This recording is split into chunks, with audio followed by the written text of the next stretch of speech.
মাননীয় সদস্যবৃন্দ, সংসদের শৃঙ্খলা রক্ষা করুন। অনুগ্রহ করে নিজের আসনে বসে পড়ুন। রাষ্ট্রপতির ভাষণ শুনুন।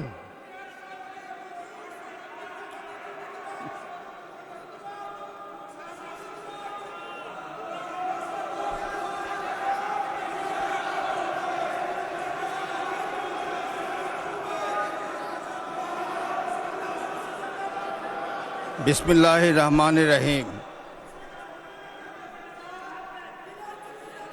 সম্মানিত সংসদ নেতা ও প্রধানমন্ত্রী,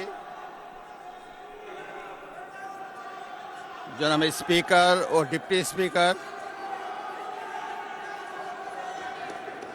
হিজ এক্সেলেন্সিস,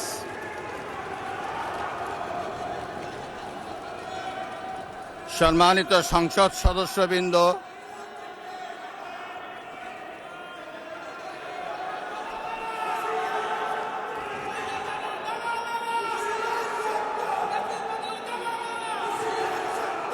আমন্ত্রিত অতিথিবৃন্দ,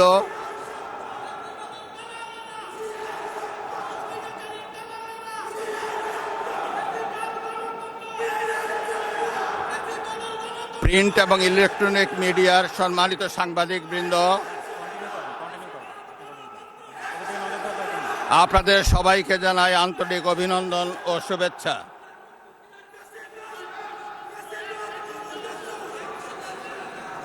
জনাব স্পিকার,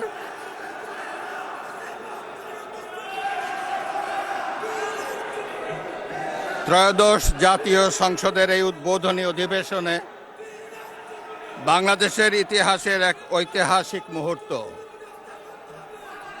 হাজারো শহীদের রক্তের সিঁড়ি বেয়ে দীর্ঘ ১.৫ দশকের ফ্যাসিবাদী শাসনের অবসানের পর একটি শান্তিপূর্ণ, অবাধ, সুষ্ঠু ও নিরপেক্ষ নির্বাচনের মাধ্যমে নির্বাচিত প্রতিনিধিদের নিয়ে এই মহান জাতীয় সংসদের যাত্রা শুরু হয়েছে। ত্রয়োদশ জাতীয় সংসদ নির্বাচনে অংশগ্রহণকারী সকল রাজনৈতিক দল এবং এই নির্বাচন আয়োজনের সঙ্গে সংশ্লিষ্ট সকলের প্রতি আন্তরিক অভিনন্দন। অবাধ, সুষ্ঠু ও নিরপেক্ষ নির্বাচন আয়োজনের জন্য নির্বাচন কমিশন, মাঠ প্রশাসন, আইন শৃঙ্খলা রক্ষাকারী বাহিনী সহ প্রজাতন্ত্রের কর্মচারীদের নিরলস পরিশ্রম এবং নির্বাচনে অংশগ্রহণকারী সকল রাজনৈতিক দল ও ব্যক্তি, আন্তরিক উদ্যোগ এবং সাধারণ জনগণের স্বতঃস্ফূর্ত অংশগ্রহণ গণতন্ত্রের ইতিহাসে একটি উজ্জ্বল দৃষ্টান্ত হয়ে থাকবে। বিএনপির চেয়ারম্যান জনাব তারেক রহমানের নেতৃত্বে বর্তমান জাতীয় সংসদে বিএনপি ও সমমনা দলগুলোর 2/3 বেশি আসনে বিপুল ভোটে জয়লাভ করেছে। জাতীয় সংসদে একটি শক্তিশালী বিরোধী দলের পাশাপাশি কয়েকজন স্বতন্ত্র সদস্যও রয়েছেন। আমি এই সংসদে আপনার মাধ্যমে প্রধানমন্ত্রী তারেক রহমান এবং তার নেতৃত্বে গঠিত নতুন সরকারকে আন্তরিক অভিনন্দন জানাচ্ছি। জাতীয় সংসদের সকল সদস্যের প্রতিও রইল আমার প্রাণ ঢালা শুভেচ্ছা ও অভিনন্দন। আমি মহান মুক্তিযুদ্ধের লাখো শহীদ এবং বীর মুক্তিযোদ্ধাদের শ্রদ্ধার সঙ্গে স্মরণ করছি। একই সাথে স্মরণ করছি বীরাঙ্গনা মা বোনদের এবং আমাদের সকল শহীদদের যারা বিভিন্ন গণতান্ত্রিক আন্দোলনে শহীদ হয়েছেন।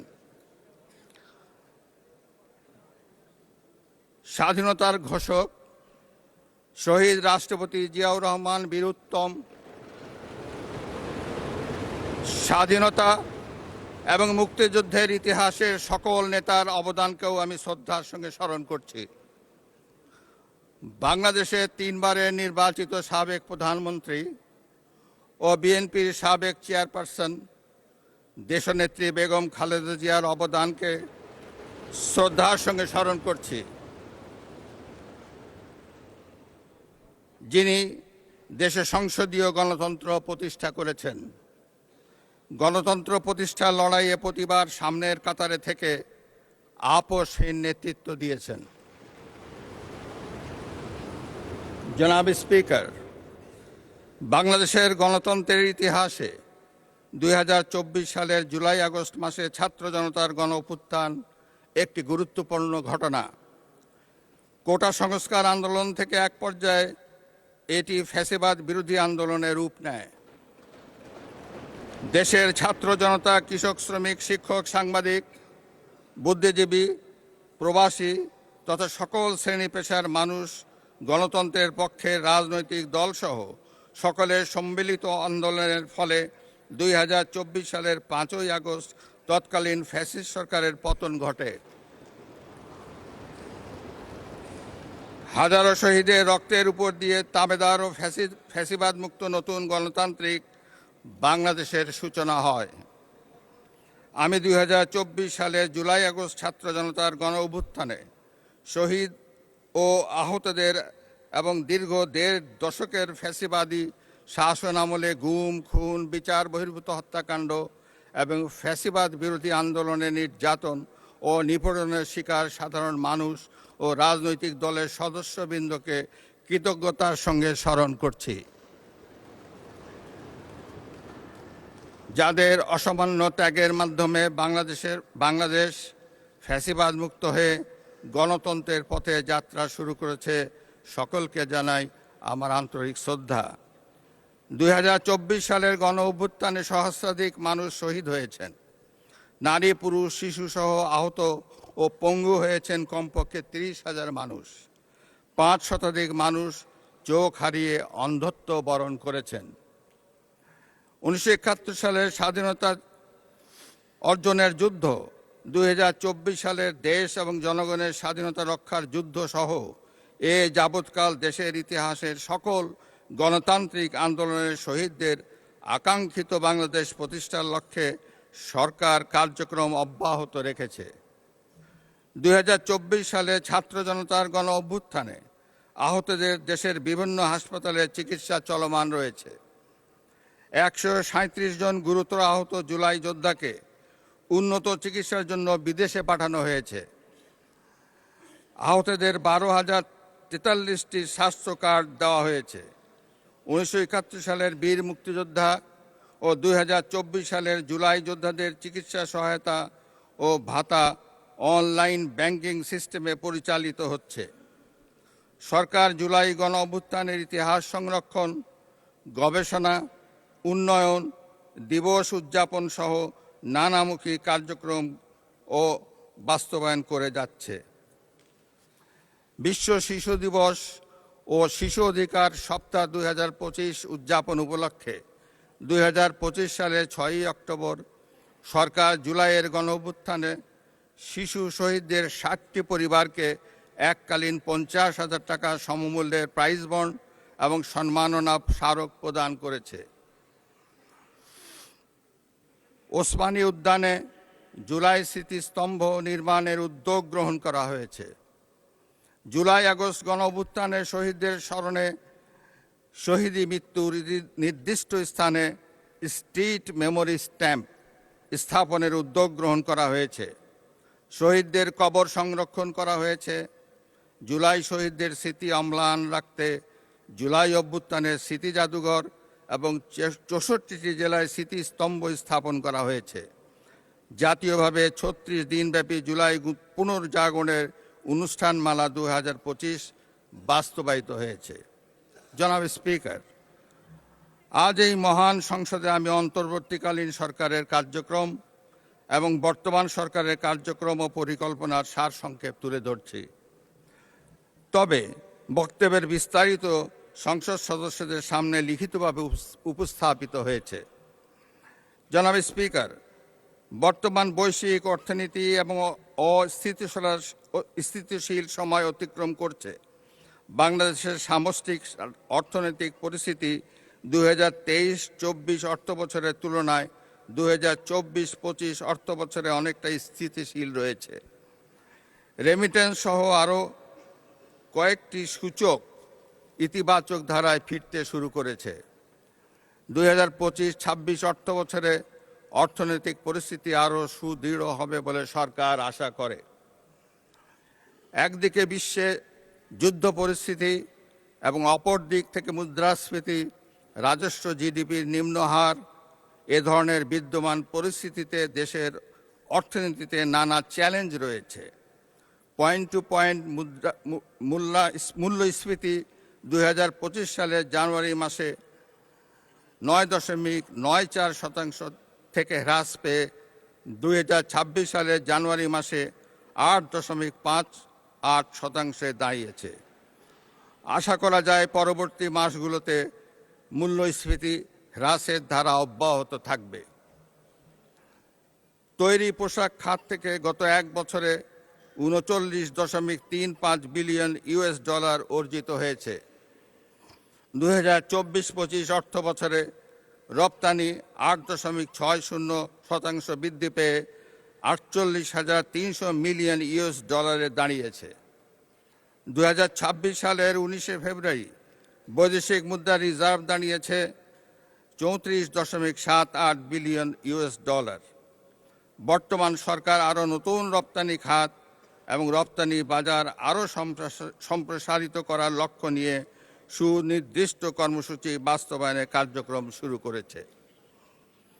সরকার বাংলাদেশ ব্যাংক, রাষ্ট্রায়ত্ত বেসরকারি ব্যাংক, আর্থিক প্রতিষ্ঠান, বীমা কোম্পানি এবং পুঁজিবাজারের সঙ্গে সমন্বয়ের মাধ্যমে তদারকি কার্যক্রম উন্নতকরণ, আমানতকারীদের সুরক্ষা নিশ্চিতকরণ এবং খেলাপি ঋণ হ্রাসে গুরুত্ব দিয়েছে। বর্তমান সরকার ব্যাংক খাতে সুশাসন, মুদ্রাস্ফীতি নিয়ন্ত্রণ, সুদের হার যৌক্তিকরণ এবং জনগণের আস্থা ফিরিয়ে আনার জন্য কার্যকর নীতি প্রণয়ন করবে বলে আশা রাখি। এ লক্ষ্যে অর্থনৈতিক সংস্কার কমিশন গঠন করা হবে।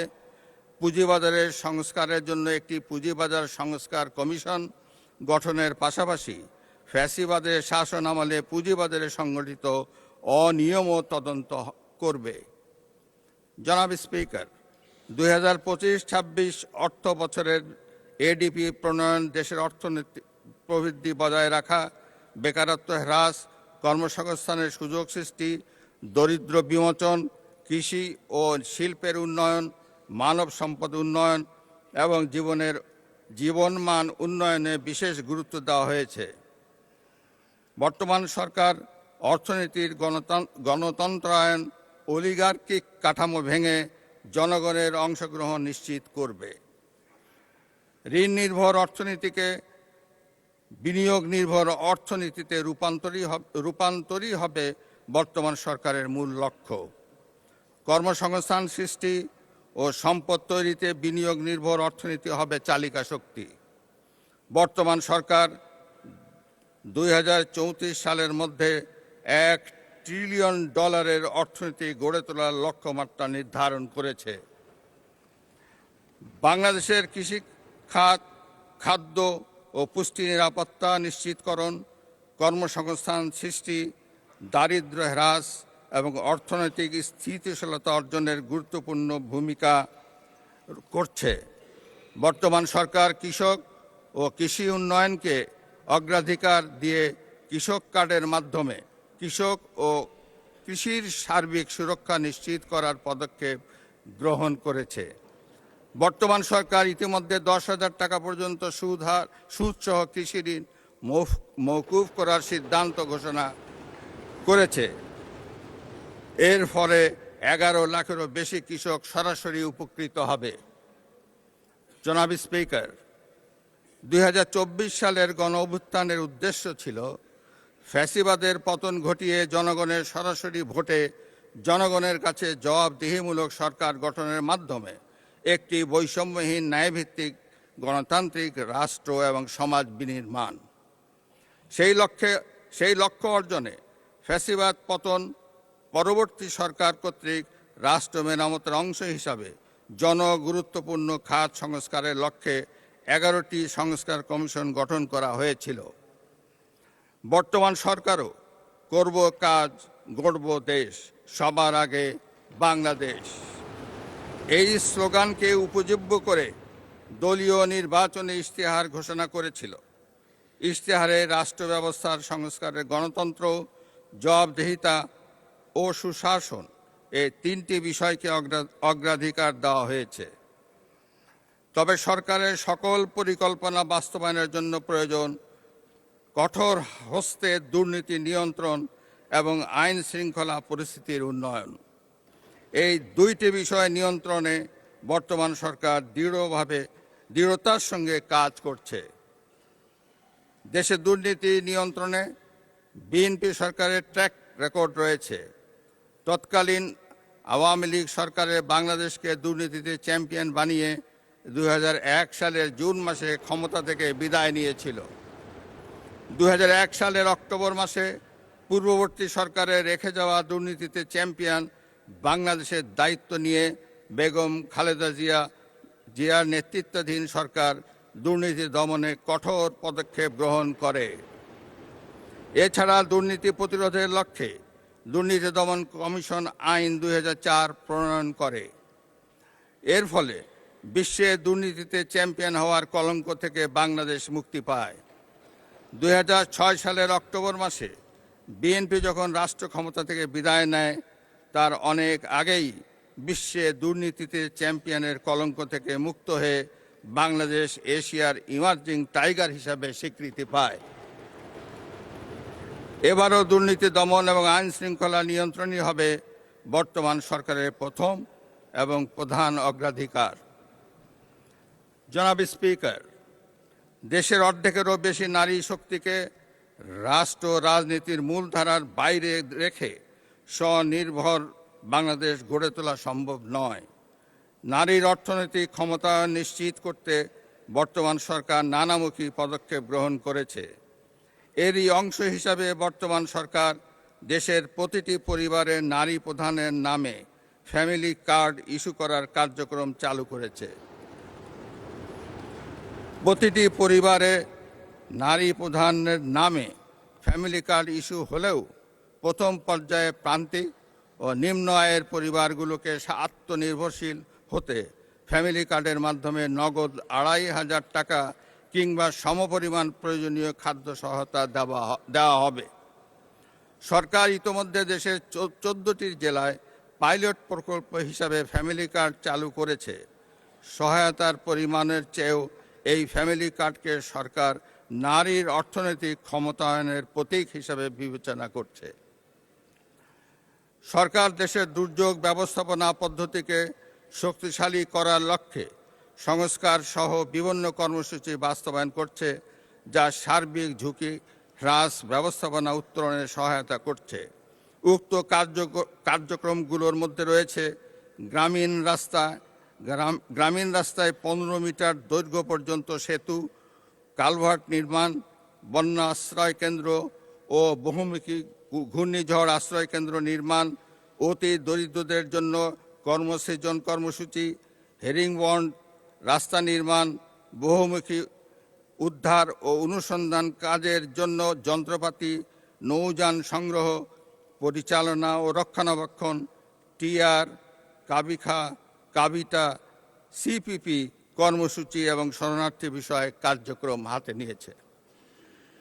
সরকার দরিদ্র বিমোচন, সামাজিক সুরক্ষা ও অন্তর্ভুক্তিমূলক উন্নয়নের উপর বিশেষ গুরুত্ব দিয়ে আসছে।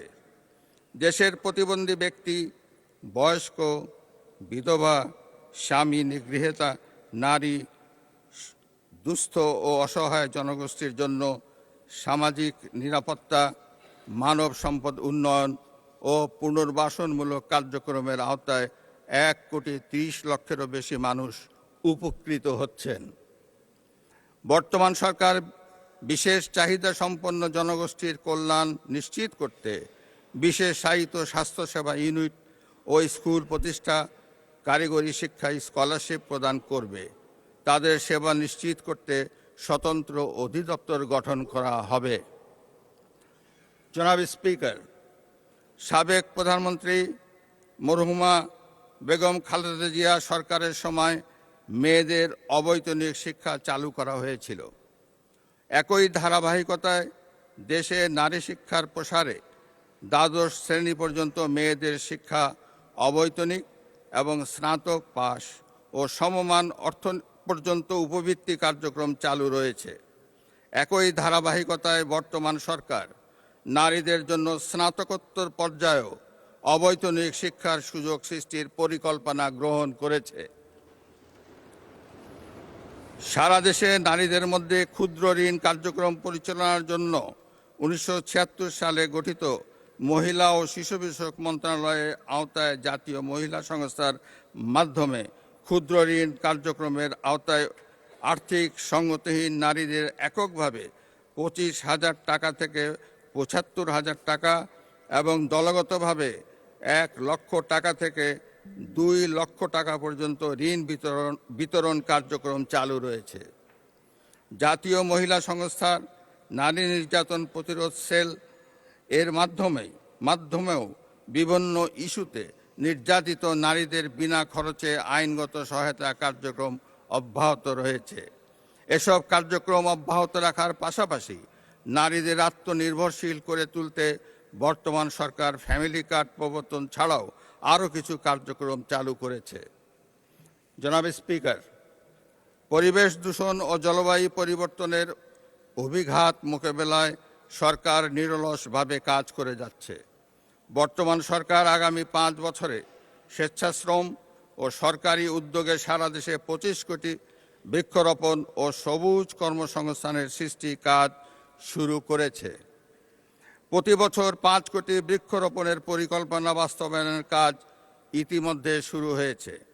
এই কর্মসূচি সুষ্ঠুভাবে বাস্তবায়ন করতে বৃক্ষ চারা উৎপাদনের জন্য 10,000 নতুন নার্সারি উদ্যোক্তা গড়ে তোলা হবে, যা 2.5 লক্ষাধিক কর্মসংস্থান তৈরি করবে। 2025 সালের জানুয়ারি মাস থেকে দেশের সকল ভূমি সেবা একটি সমন্বিত ডিজিটাল প্ল্যাটফর্মে অন্তর্ভুক্ত করা হয়েছে। Land service gateway, mutation system, ভূমি উন্নয়ন কর সিস্টেম, ভূমি রেকর্ড ও ম্যাপ ব্যবস্থাপনা সিস্টেম এবং ভূমি প্রশাসন ব্যবস্থাপনা সিস্টেম সমূহের দ্বিতীয় ভার্সন শুরু করা হয়েছে।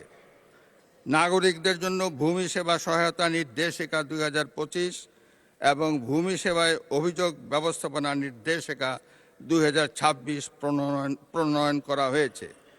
দেশের 889টি ভূমি সেবা সহায়তা কেন্দ্র এবং কল সেন্টার 16122 চালু করা হয়েছে। বর্তমান সরকার এসব কার্যক্রম সুসংহত ও সমন্বিত করে জনগণের হয়রানি রোধ এবং দ্রুত সেবা প্রাপ্তি নিশ্চিত করার কার্যক্রম চালু করেছে। সরকার ভূমি ব্যবস্থাপনাকে আধুনিক এবং সহজ করতে জনগণের কাছে অঙ্গীকারাবদ্ধ। জনাব স্পিকার, দেশের পানি সম্পদের ন্যায্য হিস্সা নিশ্চিত করতে বর্তমান সরকার বদ্ধপরিকর।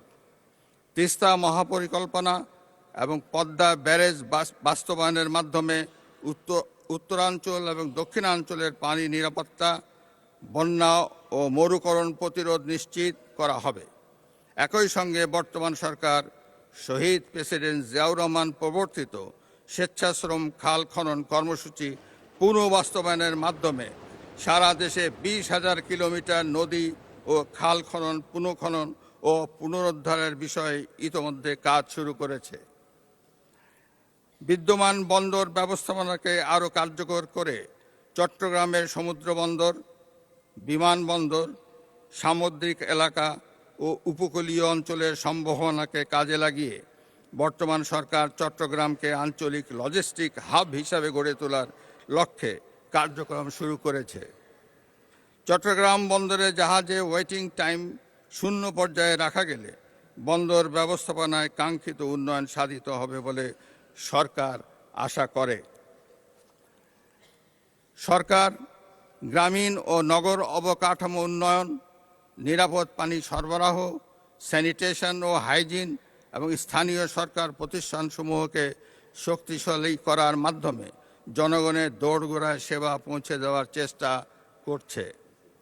এলজিইডির মাধ্যমে সড়ক উন্নয়ন ও ফুটপাত, সেতু ও কালভার্ট, সাইক্লোন শেল্টার এবং উপজেলা কমপ্লেক্স ভবন নির্মাণ এবং সম্প্রসারণ করা হচ্ছে। পার্বত্য চট্টগ্রাম অঞ্চল এবং অঞ্চলের জনগোষ্ঠীর আর্থসামাজিক অগ্রগতি, অবকাঠামো এবং অন্যান্য খাতসমূহ টেকসই উন্নয়নের লক্ষ্যে সরকার নিরলসভাবে কাজ করে যাচ্ছে। পার্বত্য চট্টগ্রাম অঞ্চলের উন্নয়ন ও নিরাপত্তার ক্ষেত্রে শহীদ রাষ্ট্রপতি জিয়াউর রহমানের ভূমিকা ছিল অপরিসীম। তিনিই প্রথম পাহাড়ি জনগোষ্ঠী ও সরকারের মধ্যে চলমান সংঘাত নিরসনের জন্য শান্তির উদ্যোগ গ্রহণ করেন এবং উন্নয়নের ধারা অব্যাহত রাখেন। জনাব স্পিকার, 1978 সালে প্রতিষ্ঠিত যুব উন্নয়ন অধিদপ্তর প্রতিষ্ঠার পর থেকে যুব উন্নয়নে, বিশেষ করে যুবাদের আত্মকর্মসংস্থান সৃষ্টিতে গুরুত্বপূর্ণ কার্যক্রম বাস্তবায়ন করে চলেছে। বিদ্যমান কর্মসূচি ছাড়াও বর্তমান সরকার সকল মহানগর ও সারা দেশে যুব উন্নয়নে কর্মসংস্থান প্রশিক্ষণ সহ বিস্তারিত কার্যক্রম বাস্তবায়ন শুরু করেছে। বিভিন্ন আর্থসামাজিক কর্মসূচি ছাড়াও ক্রীড়াকে পেশা হিসাবে প্রতিষ্ঠিত করতে বর্তমান সরকার ফুটবল, ক্রিকেট, দাবা, সাঁতার, ক্যারাটে, ভলিবল, ব্যাডমিন্টন, অ্যাথলেটিক্স সহ বিভিন্ন খেলাধুলাকে একাডেমিক কারিকুলামে একটি আলাদা বিষয় হিসাবে অন্তর্ভুক্ত করার সিদ্ধান্ত নিয়েছে এবং সারা দেশে নতুন 20 স্পোর্টস কর্মসূচির মাধ্যমে প্রতিভা অন্বেষণের কার্যক্রম শুরু হয়েছে। প্রায় 2 দশক ধরে আমাদের দেশের সাংস্কৃতিক অঙ্গনে সীমাহীন অধোগতি হয়েছে। সংস্কৃতির নামে নানা প্রবণতা দেশের মানুষের চেতনা ও মননে যে ক্ষতির সৃষ্টি করেছে তা খুবই উদ্বেগের বিষয়। এই সংকট দেশের ভাষা, সংস্কৃতি ও কৃষ্টিকে বিপন্ন করে তুলেছে। এই সমস্যাকে বর্তমান সরকার বিবেচনায় নিয়েছে এবং সুস্থ ও সাবলীল গণতান্ত্রিক সংস্কৃতি বজায় রাখতে নানা গুরুত্বপূর্ণ কর্মসূচি হাতে নিয়েছে, যা বাংলাদেশে নতুন চেতনার উন্মেষ ঘটাবে। জনাব স্পিকার, সরকারি ও বেসরকারি ব্যবস্থাপনায় 2026 সালে মোট 78,500 জন হজযাত্রী হজ পালন করবেন। হজ যাত্রীদের ফ্লাইট খরচ কমানোর জন্য বর্তমান সরকার উদ্যোগ নিয়েছে।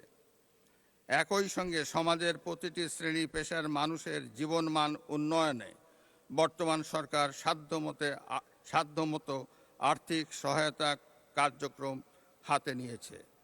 এরই অংশ হিসাবে সরকার দেশের 3.5 লক্ষাধিক মসজিদের খতিব, ইমাম, মুয়াজ্জিন সাহেবদের সরকারি ব্যবস্থাপনায় ধারাবাহিকভাবে মাসিক সম্মানী প্রদানের কার্যক্রম শুরু করেছে। পবিত্র রমজান মাসের থেকেই এই উদ্যোগ ধারাবাহিকভাবে বাস্তবায়নের কাজ শুরু হয়েছে। জনাব স্পিকার, প্রায় 7.5 কোটি কর্মক্ষম জনগোষ্ঠীর জন্য শোভন কর্মসংস্থান সৃষ্টি এবং শ্রমিক অধিকার ও জীবনমান উন্নয়ন নিশ্চিত করা সরকারের অঙ্গীকার। বর্তমান সরকার বিদ্যমান শ্রমবাজার সংরক্ষণের পাশাপাশি নতুন শ্রমবাজার সৃষ্টি সুনির্দিষ্ট পরিকল্পনা গ্রহণ করেছে। দেশব্যাপী কর্মসংস্থান সৃষ্টির লক্ষ্যে জেলা ও উপজেলা পর্যায়ে সরকারি এমপ্লয়মেন্ট এক্সচেঞ্জ চালু করা হবে। বিদেশে কর্মসংস্থানের জন্য ভাষা ও দক্ষতা প্রশিক্ষণ, চাহিদাভিত্তিক ও যুগোপযোগী শিক্ষা, উচ্চশিক্ষা প্রতিষ্ঠানে প্রশিক্ষণ ও ক্যারিয়ার সেন্টার স্থাপন করা হবে। দেশে বিদেশে প্রবাসীদের স্বার্থ সংশ্লিষ্ট তথ্য এবং নির্দেশনা সম্বলিত প্রবাসী কার্ড চালু করা হবে। 2025 সালে প্রবাসী কল্যাণ ও বৈদেশিক কর্মসংস্থান মন্ত্রণালয়ের মাধ্যমে বিদেশে প্রেরিত কর্মীর সংখ্যা 11,31,000। বর্তমান সরকার 5 বছরে 1 কোটি জনশক্তি বিদেশে পাঠানোর লক্ষ্যমাত্রা নির্ধারণ করেছে। উপজেলায় তালিকাভুক্তদের প্রশিক্ষণ, ভাতা প্রদান ও দরিদ্রদের ন্যূনতম খরচে প্রবাসে প্রেরণ করা হবে। চাকরি নিয়ে বিদেশে যাওয়ার পথ সুগম করতে সংশ্লিষ্টদের প্রয়োজন অনুযায়ী সর্বোচ্চ 10 লাখ টাকা পর্যন্ত সহজ শর্তে ঋণ প্রদান করা হবে। জনাব স্পিকার, বর্তমানে মাতৃ শিশু মৃত্যু হ্রাস পেয়ে গড় আয়ু 72.4 বছর উন্নতি হয়েছে। সেই ধারাবাহিকতায় বর্তমান সরকার স্বাস্থ্য খাতে দুর্নীতি, অপচয় ও অবহেলা রোধ করে গণমুখী স্বাস্থ্য সচেতনতা ও স্বাস্থ্যসেবা কার্যক্রম জোরদারের কাজ শুরু করা হয়েছে। স্বাস্থ্য খাতে সরকারের পর্যায়ক্রমে জিডিপির 5% বরাদ্দের প্রতিশ্রুতি রয়েছে। নাগরিক স্বাস্থ্য পরিষেবার ক্ষেত্রে বর্তমান সরকার প্রিভেনশন ইজ বেটার দ্যান কিউর নীতি অবলম্বন করেছে। এরই অংশ হিসাবে সরকার সারা দেশে পর্যায়ক্রমে 1 লাখ হেলথ কেয়ারার নিয়োগ করতে যাচ্ছে। এর মধ্যে 80% হেলথ কেয়ারার হবেন নারী। জনাব স্পিকার, সরকার একটি অন্তর্ভুক্তিমূলক মানসম্মত ও প্রযুক্তি নির্ভর শিক্ষা ব্যবস্থা গড়ে তুলতে সংস্কার, পাঠ্যক্রম হালনাগাদ, সময়মতো পাঠ্যপুস্তক বিতরণ, শিক্ষক নিয়োগ ও প্রশিক্ষণ, অনলাইনে বেতন ভাতা ও উপবৃত্তি প্রদান এবং অবকাঠামো উন্নয়ন করেছে। বর্তমান সরকার স্কুল পর্যায় থেকেই এমন একটি নৈতিক সম্পন্ন কর্মমুখী শিক্ষা ব্যবস্থা প্রণয়ন করতে চায় যেখানে শিক্ষিত বেকার জনগোষ্ঠী তৈরি হবে না। কোনো কারণে শিক্ষাবর্ষের যে কোনো পর্যায় থেকে কোনো শিক্ষার্থী ড্রপ আউট হয়ে গেলেও যাতে বেকার থাকতে না হয় সেটি মাথায় রেখেই ব্যবহারিক এবং কারিগরি শিক্ষাকে প্রাধান্য দিয়ে শিক্ষা কারিকুলাম সংস্কারের উদ্যোগ নিয়েছে। One teacher one tab, multimedia classroom, learning with happiness, বাধ্যতামূলক তৃতীয় ভাষা শিক্ষা, সবার জন্য কারিগরি শিক্ষা, ক্রীড়া ও দেশীয় সংস্কৃতি শিক্ষায় গুরুত্ব আরোপ করা হবে। রাষ্ট্রীয় দিবসগুলোতে প্রাথমিক ও মাধ্যমিক স্কুল এবং মাদ্রাসা শিক্ষকদের আমন্ত্রণ জানানো হবে। তথ্য ও সম্প্রচার মন্ত্রণালয় বর্তমান কার্যক্রমকে সর্বাধুনিক তথ্য নির্ভর করে ঢেলে সাজানো হবে।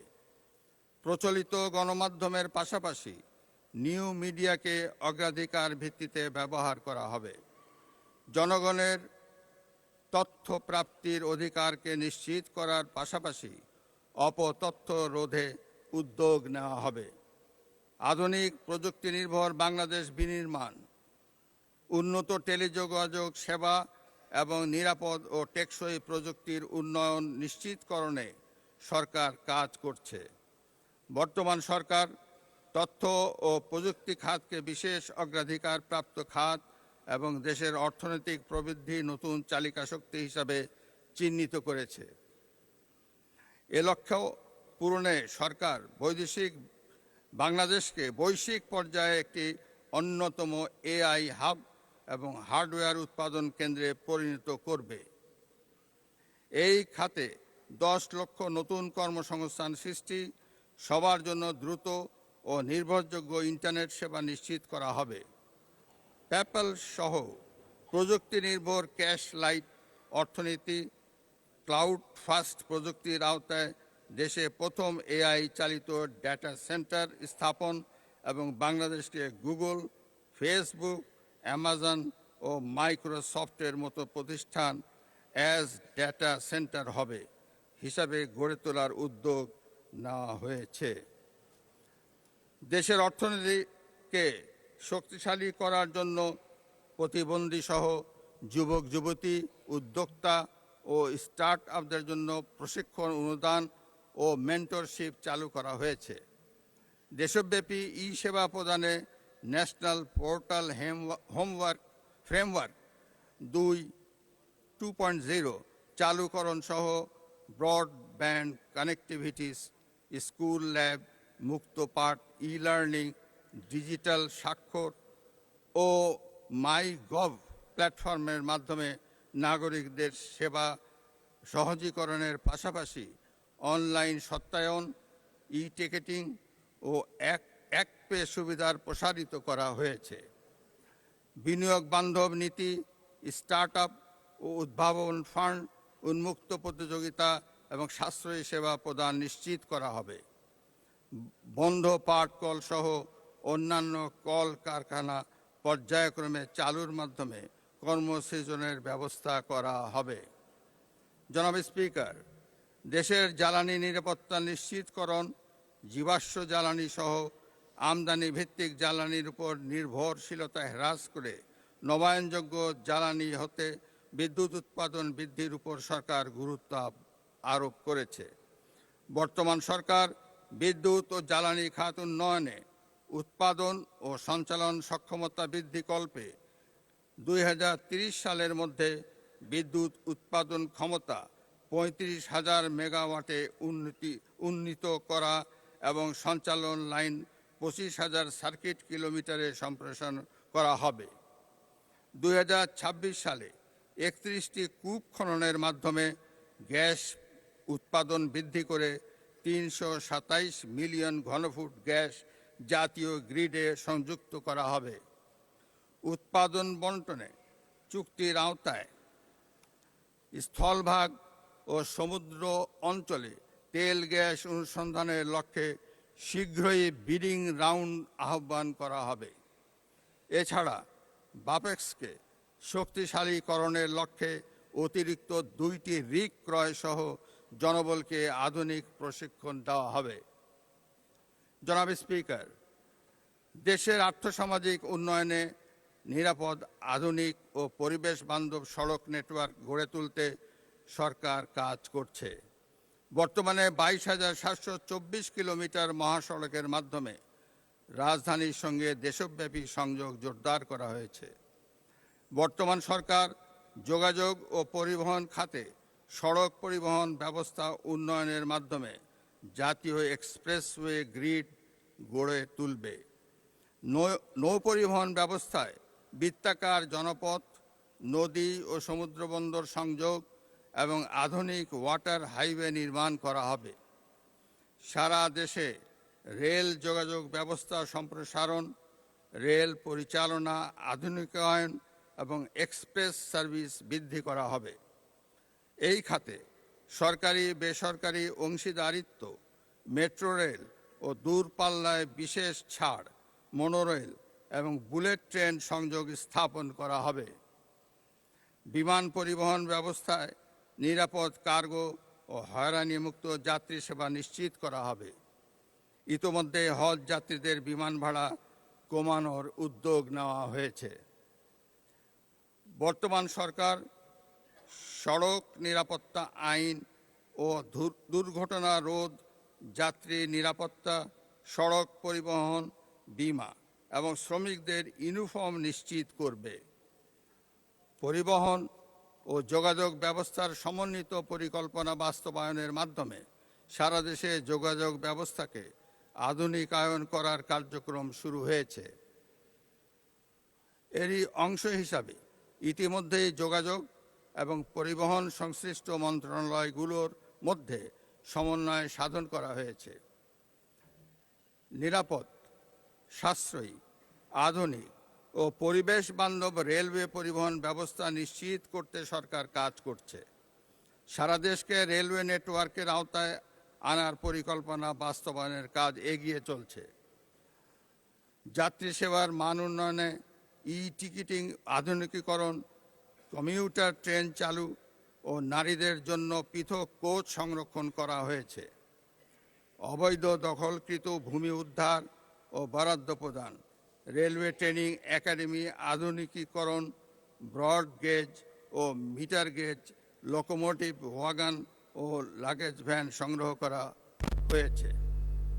বর্তমান সরকার 2034 সালের মধ্যে বাংলাদেশকে দক্ষিণ ও দক্ষিণ পূর্ব এশিয়ার অন্যতম প্রধান এভিয়েশন হাব ও দেশি বিদেশি পর্যটকদের জন্য বাংলাদেশকে আকর্ষণীয় পর্যটন গন্তব্যে রূপান্তরের উদ্যোগ নিয়েছে। ইতোমধ্যে জাতীয় পর্যটন দিবসকে গ শ্রেণী থেকে খ শ্রেণীতে উন্নীত করা হয়েছে। হজরত শাহজালাল আন্তর্জাতিক বিমানবন্দরের ৩য় টার্মিনাল সহ অন্যান্য অবকাঠামো নির্মাণের প্রথম পর্যায়ে প্রকল্পের কাজ প্রায় সমাপ্ত হয়েছে। বর্তমান সরকার খুব শীঘ্রই তা চালুর উদ্যোগ নিচ্ছে। জনাব স্পিকার, মেরিটোক্রেসির মাধ্যমে বাংলাদেশ বিনির্মাণে প্রশাসনিক সংস্কার কমিশন গঠন ও বাংলাদেশ সরকারি কর্ম কমিশনকে শক্তিশালীকরণ, জবাবদিহিমূলক ও দলীয়করণ মুক্ত জনপ্রশাসন প্রতিষ্ঠা করা হবে। সরকারি চাকরিতে সরাসরি নিয়োগের ক্ষেত্রে বয়সসীমা 30 থেকে 32 বছর নির্ধারণ করা হয়েছে।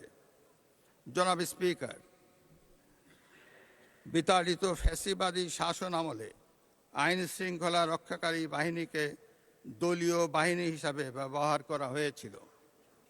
বর্তমান সরকার আইন শৃঙ্খলা রক্ষাকারী বাহিনীকে সম্পূর্ণ পেশাদার, আধুনিক এবং দক্ষ বাহিনী হিসাবে গড়ে তুলতে বদ্ধপরিকর। সেবাবান্ধব পুলিশ গঠন, পুলিশের নৈতিক মনোবল পুনর্গঠন, অনলাইন অভিযোগ দায়ের ব্যবস্থা সম্প্রসারণ, পুলিশ কমিশন অধ্যাদেশ পুনর্নিরীক্ষণ করা হবে। দেশের আইন শৃঙ্খলা রক্ষা এবং পুলিশের সক্ষমতা বাড়াতে বর্তমান সরকার পুলিশে আরও 4000 সাব ইন্সপেক্টর এবং 10,000 নতুন কনস্টেবল নিয়োগ দিবে।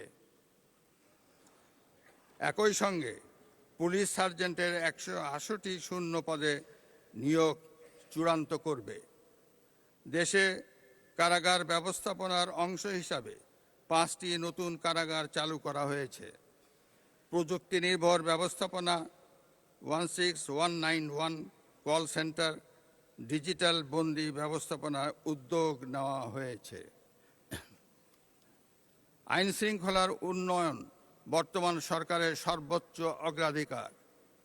দেশের প্রতিটি নাগরিক যাতে ঘরে বাইরে শান্তি, স্বস্তি এবং নিরাপত্তা বোধ করেন, এটি নিশ্চিত করার লক্ষ্যেই সরকার সকল কার্যক্রম বাস্তবায়ন করছে। সারা দেশে আইন শৃঙ্খলা অবনতির অন্যতম কারণ হিসাবে বর্তমান সরকার অনলাইন জুয়া সহ সকল ধরনের জুয়া এবং মাদকের বিস্তারকে চিহ্নিত করেছে। ফলে জুয়া এবং মাদক নিয়ন্ত্রণে বর্তমান সরকার সারা দেশে বিশেষ অভিযান পরিচালনা শুরু করেছে। একই সঙ্গে অবৈধ অস্ত্র, গোলাবারুদ, ধারালো অস্ত্র ও হাতবোমা উদ্ধার এবং অপরাধীদের গ্রেপ্তার অভিযান চলবে। এছাড়া চিহ্নিত চাঁদাবাজ ও সন্ত্রাসীদের বিরুদ্ধে সুপরিকল্পিত অভিযান পরিচালনার উদ্যোগ নেওয়া হবে। জনাব স্পিকার, জুলাই আগস্ট 2024 পরবর্তী সময়ে বাংলাদেশ সেনাবাহিনী আইন শৃঙ্খলা রক্ষা, নির্বাচন সহায়তা, বন্যার্তদের উদ্ধার ও পুনর্বাসনে গুরুত্বপূর্ণ ভূমিকা পালন করেছে। পার্বত্য অঞ্চল ও জোরপূর্বক বাস্তুচ্যুত মিয়ানমারের নাগরিকদের ক্যাম্পে নিরাপত্তা নিশ্চিতের সুদূর প্রসারী ভূমিকা রাখছে। জাতিসংঘ শান্তিরক্ষা মিশনে দক্ষতার সঙ্গে অংশগ্রহণ করে দেশের ভাবমূর্তি উজ্জ্বল করেছে এবং আন্তর্জাতিক ক্রীড়াক্ষেত্রেও তাদের সফলতা উল্লেখযোগ্য। বর্তমান সরকার মনে করে সুশৃঙ্খল, রাজনীতিমুক্ত ও যুগ উপযোগী সক্ষমতায় গড়ে ওঠা প্রতিরক্ষা বাহিনীই কেবল দেশকে নিরাপদ রাখতে পারে। ফলে প্রতিরক্ষা ব্যবস্থা জোরদারে সুশৃঙ্খল ও আধুনিক সশস্ত্র বাহিনী গড়ে তুলে চতুর্মাত্রিক সক্ষমতা ও বিশ্বাসযোগ্য প্রতিরোধ ক্ষমতা নিশ্চিত করা হবে। বর্তমান সরকার একটি জাতীয় নিরাপত্তা কৌশল প্রণয়ন করবে। এতে মাল্টি ডোমেইন যুদ্ধ ক্ষমতা, স্থল, নৌ ও বিমান বাহিনীর শক্তিমত্তা এবং দেশীয় প্রযুক্তিগত সক্ষমতা বৃদ্ধিতে অগ্রাধিকার দেওয়া হবে। সন্ত্রাসবাদ, চরমপন্থা ও উগ্রবাদের বিরুদ্ধে শূন্য সহনশীলতার নীতিতে কঠোর অবস্থান গ্রহণ করে জাতীয় ঐক্যমত্য গড়ে তোলা হবে এবং আইনগত ব্যবস্থার পাশাপাশি সামাজিক ও প্রতিরোধমূলক কৌশল বাস্তবায়নের মাধ্যমে এসব হুমকি সম্পূর্ণরূপে দমন করা হবে। জনাব স্পিকার, আইনের শাসন প্রতিষ্ঠা করার লক্ষ্যে সরকার অঙ্গীকারবদ্ধ। বর্তমান সরকার বিচার বিভাগের কার্যক্রম, স্বাধীনতা নিশ্চিতকরণ, মামলার জট হ্রাস ও বিচার প্রাপ্তি, হয়রানি মুক্তিকরণ, দুর্নীতিমুক্তকরণে বিচার সেবা আধুনিকীকরণ, বিচারপতি নিয়োগ আইন প্রণয়ন, জুডিশিয়াল কমিশন গঠন, সুপ্রিম জুডিশিয়াল কাউন্সিল ব্যবস্থার ধারাবাহিকতা রক্ষায় কাজ করে যাচ্ছে।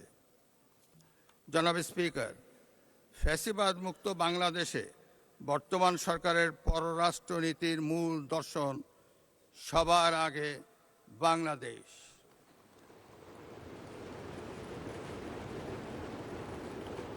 দেশের স্বাধীনতার সার্বভৌমত্ব, ভৌগোলিক অখণ্ডতা, জাতীয় স্বার্থ, জাতীয় নিরাপত্তা এবং জনগণের কল্যাণ সর্বাগ্রে প্রাধান্য পাবে। সকল রাষ্ট্রের সঙ্গে সমতা, ন্যায্যতা, বাস্তবধর্মী পারস্পরিক স্বার্থের স্বীকৃতি ভিত্তিক এবং আন্তর্জাতিক বিধিবিধান অনুযায়ী দ্বিপাক্ষিক ও বহুপাক্ষিক সম্পর্ক প্রতিষ্ঠা নীতি অনুসৃত হবে। বাংলাদেশ অন্য কোনো রাষ্ট্রের আভ্যন্তরীণ বিষয়ে হস্তক্ষেপ করবে না এবং অন্য কোনো রাষ্ট্রকেও বাংলাদেশের আভ্যন্তরীণ বিষয়ে হস্তক্ষেপ করতে দেবে না। অর্থনৈতিক, বাণিজ্যিক ও অভিবাসন কূটনীতির উপর বিশেষ গুরুত্ব আরোপ করা হবে। রপ্তানি বৈচিত্র্য বৃদ্ধি, নতুন বাজার অনুসন্ধান এবং শুল্ক ও বাণিজ্য সুবিধা রক্ষায় কার্যকর কূটনীতি গ্রহণ করা হবে। জনাব স্পিকার, ফ্যাসিবাদী শাসন আমলে সাংবিধানিক প্রতিষ্ঠান নির্বাচন কমিশনের প্রতি জন আস্থা শূন্যের কোঠায় নামিয়ে আনা হয়েছিল। ত্রয়োদশ জাতীয় নির্বাচনের মাধ্যমে নির্বাচন কমিশনের প্রতি জনগণের আস্থা ফিরে এসেছে। নির্বাচন কমিশন যাতে জনগণের আস্থা ও বিশ্বাসে বলীয়ান থাকতে পারে, বর্তমান সরকার আগামী দিনের নির্বাচনী কার্যক্রমে সেটি সমুন্নত রাখবে। নির্বাচন কমিশনের মতো দেশের প্রতিষ্ঠানগুলো যাতে আইন অনুযায়ী স্বাধীনভাবে নিজেদের কার্যক্রম পরিচালনা করতে পারে, বর্তমান সরকার সেটি নিশ্চিত করবে। জনাব স্পিকার, জনগণের রাজনৈতিক এবং অর্থনৈতিক ক্ষমতায়ন ছাড়া দেশে টেকসই উন্নয়ন সম্ভব নয়। রাষ্ট্র পরিচালনার সকল কার্যক্রমে জনগণের গণতান্ত্রিক অধিকার প্রতিষ্ঠা ও চর্চার ক্ষেত্রে বর্তমান সরকার প্রতিশ্রুতিবদ্ধ। একটি ভঙ্গুর অর্থনৈতিক পরিস্থিতির মধ্য দিয়ে সরকার একটি ন্যায়ভিত্তিক, মানবিক, স্বনির্ভর ও গণতান্ত্রিক বাংলাদেশ প্রতিষ্ঠার পথে এগিয়ে চলছে। এক্ষেত্রে নবগঠিত সরকারের সামনে দারিদ্র্য বিমোচন, দুর্নীতি দমন ও আইন শৃঙ্খলা নিয়ন্ত্রণই বিরাট চ্যালেঞ্জ। পথ কঠিন হলেও রাজনৈতিক সদিচ্ছা থাকলে এই বাধা অতিক্রম কখনোই অসম্ভব নয়। ব্যক্তির চেয়ে দল বড়, দলের চেয়ে দেশ বড়, এই বিশ্বাসে উদ্বুদ্ধ হয়ে সবাই মিলেমিশে ঐক্যবদ্ধভাবে কাজ করলে আমরাই ভবিষ্যৎ প্রজন্মের জন্য একটি নিরাপদ বাংলাদেশ গঠন করতে সক্ষম হব ইনশাআল্লাহ। জনাব স্পিকার, আপনাকে ও আপনার মাধ্যমে প্রিয় দেশবাসীকে এবং ত্রয়োদশ জাতীয় সংসদের সকল সদস্যকে আবারও জানাই আন্তরিক ধন্যবাদ ও মোবারকবাদ এবং নতুন সংসদের সাফল্য কামনা করে আমি আমার বক্তব্য শেষ করছি। আল্লাহ হাফেজ। বাংলাদেশ জিন্দাবাদ।